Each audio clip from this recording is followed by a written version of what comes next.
नमस्कार दोस्तों। आप फहीम खान के बुलडोज मकान को रिकंस्ट्रक्ट करेंगे या कॉम्पनसेशन देंगे?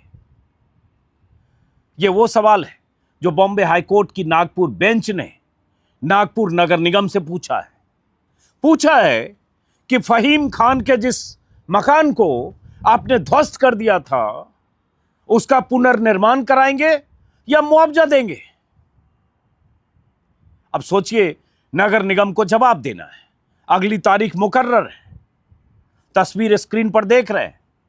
ऐसे ही फहीम खान नाम के एक शख्स को दंगे में तमाम संगीन धाराएं उस पर लगाकर उसके घर को नोटिस देकर 24 घंटे के भीतर मुख्यमंत्री देवेंद्र फडणवीस के ऑर्डर से या उनकी रजामंदी से सरकारी बुलडोजर ने रौंद दिया था।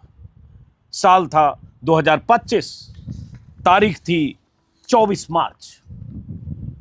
और अब नागपुर बेंच से यह सवाल आया है, फहीम खान कौन था? फहीम खान पर क्या आरोप थे? फहीम खान का गुनाह क्या था? इस पर उस दौर में जब फहीम खान के घर को, जो उसकी पत्नी और उसके मां के नाम था, 2 मंजिला मकान, उस पर जब बुलडोजर चलाया गया, उसे रौंदा गया, उसे जमींदोज किया गया, तब बहुत कुछ राष्ट्रीय चैनलों में, बड़े बड़े अखबारों में लिखा गया। उसे माना गया था कि जो नागपुर में दंगा हुआ था, औरंगजेब की कब्र को लेकर जो विवाद हुआ था, वीएचपी और बजरंग दल के लोग हंगामा कर रहे थे, कब्र हटाने उखाड़ने की मांग कर रहे थे, और उसी बीच नागपुर में एक प्रदर्शन के दौरान एक हरे रंग के कपड़े को जलाया गया। कहा गया उसमें कुरान की आयतें लिखी थी। उसके बाद वहां दंगा भड़का, दोनों पक्षों के लोग भिड़े, पत्थरबाजी हुई, जख्मी हुए लोग, कुछ पुलिस वाले भी जख्मी हुए। लेकिन हुआ क्या? जो बीजेपी राज्यों में होता है, एक पैटर्न। चुन चुनकर मुसलमानों को उस दंगे में आरोपी बनाया गया, दंगाई बनाया गया। वो बजरंग दल और वीएचपी के लोग जिन्होंने दंगों की पटकथा लिखी, जो कई सप्ताह तक महाराष्ट्र के अलग अलग इलाकों में बवाल कर रहे थे, औरंगजेब की कब्र हटाने की मांग को लेकर दंगों जैसा माहौल बना रहे थे, और उसके बाद जो तनाव हुआ उसका अंजाम भुगता उन लोगों ने जिन्हें दंगाई घोषित करके सलाखों के पीछे भेजा गया। और फहीम खान, जिसे दंगों का मास्टरमाइंड बता दिया गया, और 24 घंटे में उसके घर को बुलडोज कर दिया गया।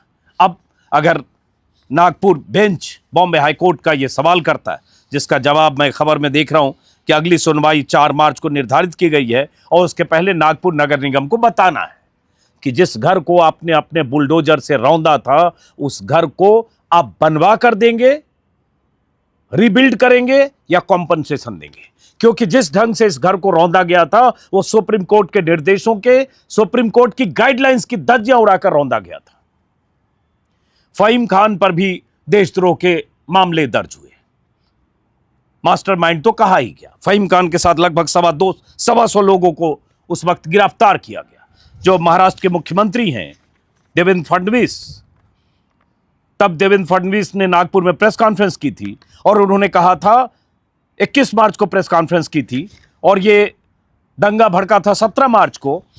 19 मार्च को फहीम खान गिरफ्तार हुआ था। 21 मार्च को मुख्यमंत्री देवेंद्र फडणवीस ने कहा था, नुकसान की भरपाई दंगाइयों की संपत्ति बेचकर वसूली जाएगी, जरूरत पड़ी तो बुलडोजर भी चलाया जाएगा।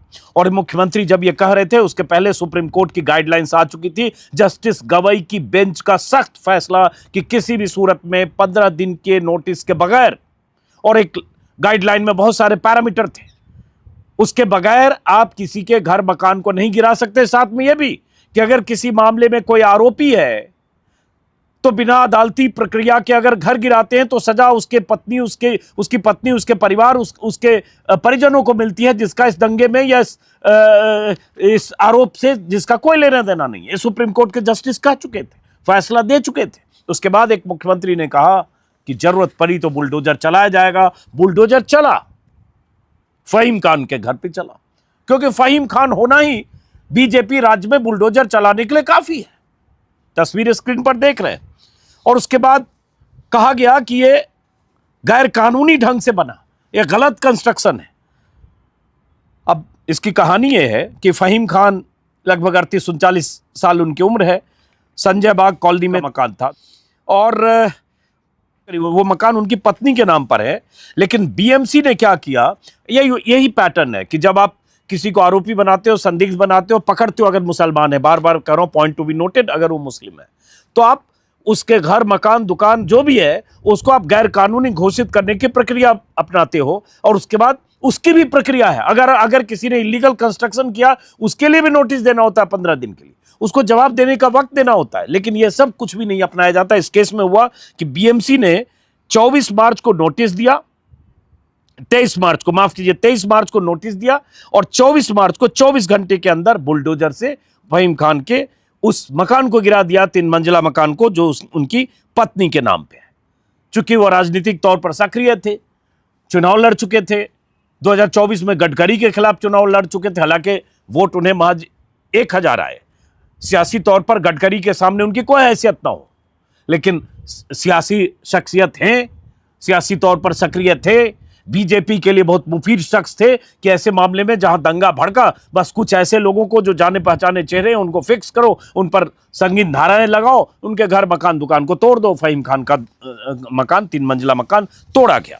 अब उसमें यह हुआ कि फहीम खान को जमानत वैसे कुछ महीने बाद मिल गई, जब उन पर देशद्रोह की धाराएं वगैरह लगाई गई, लेकिन जमानत कुछ महीने बाद मिली। मैं देख रहा हूं मेरे ख्याल से जुलाई में,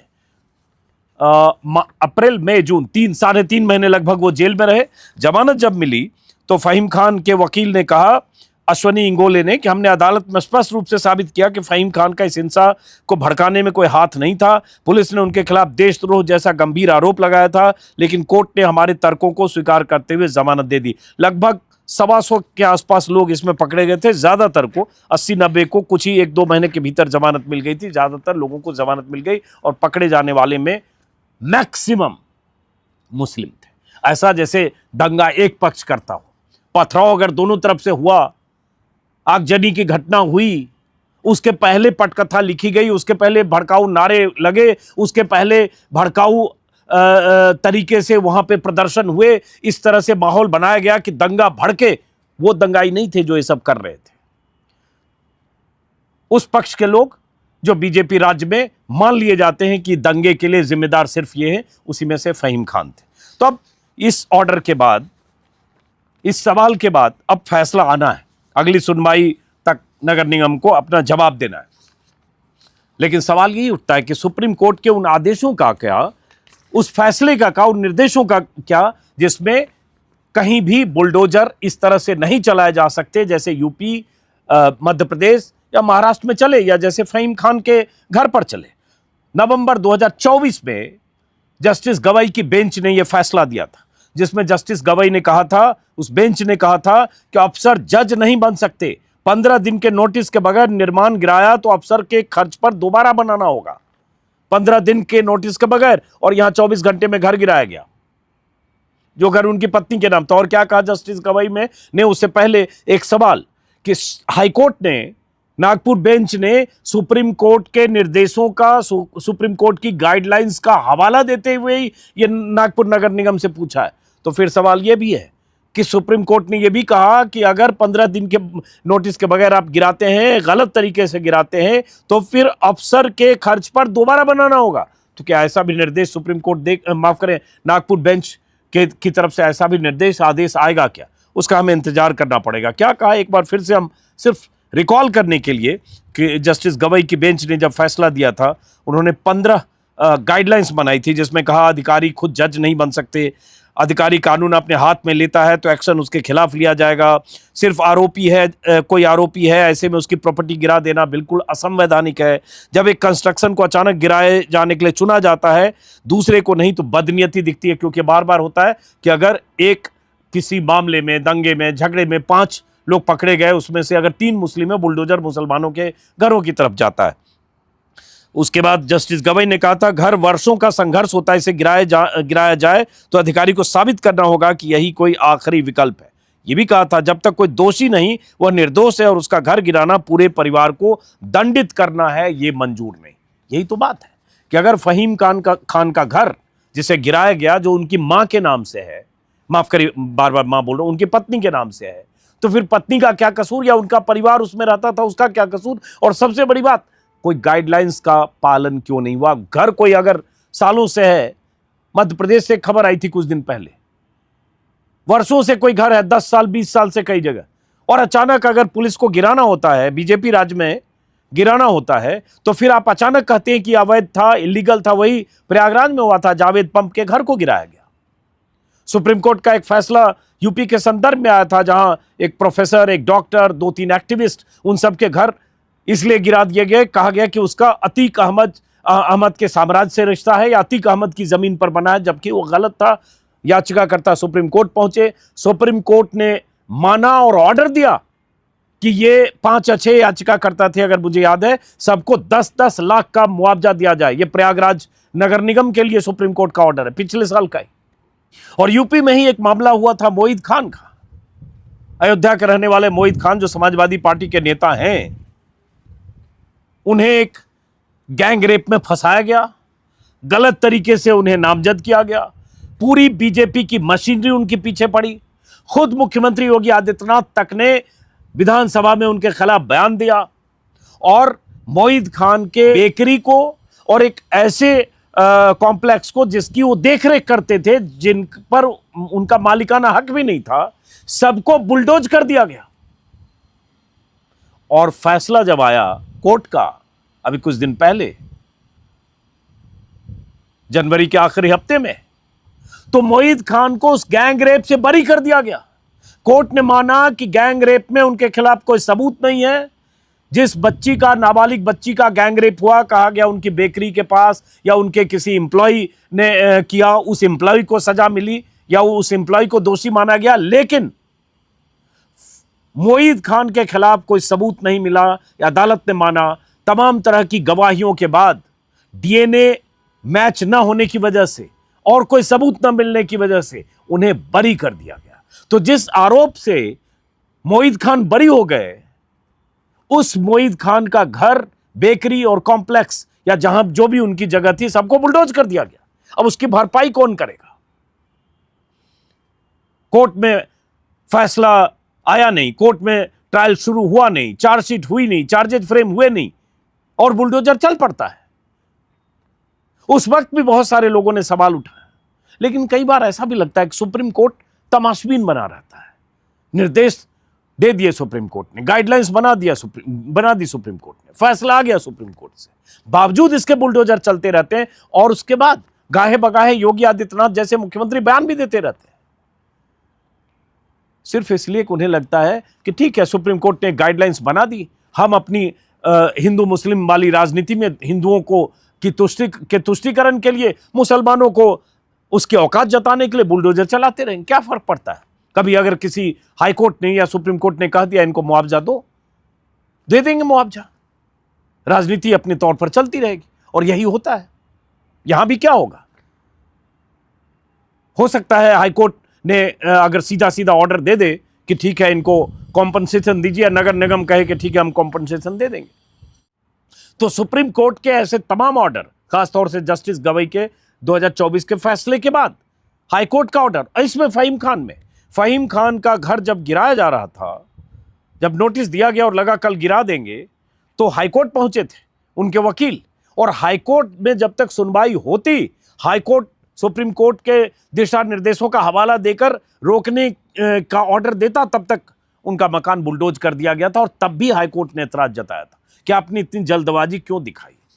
तो बहरहाल अब हम इंतजार करेंगे हाईकोर्ट के फाइनल फैसले का। इस बीच बहुत सारी घटनाओं का जिक्र बार बार करता हूं कि किस तरह से उत्तर प्रदेश बुलडोजर इनजस्टिस के नाम पर जितने घर गिराए गए उसमें सबसे ऊपर है। मेरे ख्याल से 1.5 साल पहले तक का आंकड़ा था, लगभग 1550 घरों को बुलडोज किया गया यूपी में, घर मकान दुकान जो भी कहें। एमपी दूसरे नंबर पर था, पिछले साल के आंकड़े जो हैं लगभग 250 पौने 300। लेकिन बीजेपी शासित राज्यों का ये पैटर्न है, हर जगह इसी तरह से एक्शन होता है अगर कोई मुस्लिम है तो। और अगर फहीम खान नाम का कोई शख्स, जिसे उस दौर में अचानक सबने मास्टरमाइंड घोषित किया, और उस मास्टरमाइंड के मकान को सुप्रीम कोर्ट ने पूछा है कि आप कंस्ट्रक्ट कराएंगे क्या। फहीम खान पर जो आरोप लगे दंगा भड़काने के, उसमें वो जमानत पर हैं। अब वो लंबी सुनवाई की प्रक्रिया है, उसमें उनकी क्या भूमिका है नहीं है, वो आगे जब डिस्ट्रिक्ट कोर्ट में सुनवाई हो रही है, जब फैसला होगा पता चलेगा। फिलहाल हमारा मकसद यही बताना था कि किस तरह से बार बार अदालती फटकार, अदालती आदेश के बाद बीजेपी शासित राज्यों में सुप्रीम कोर्ट की गाइडलाइंस का उल्लंघन होता है। हम इंतजार करेंगे कि नागपुर में जिस घर को बुलडोज किया गया उस घर को नगर निगम बनवाता है या मुआवजा देता है।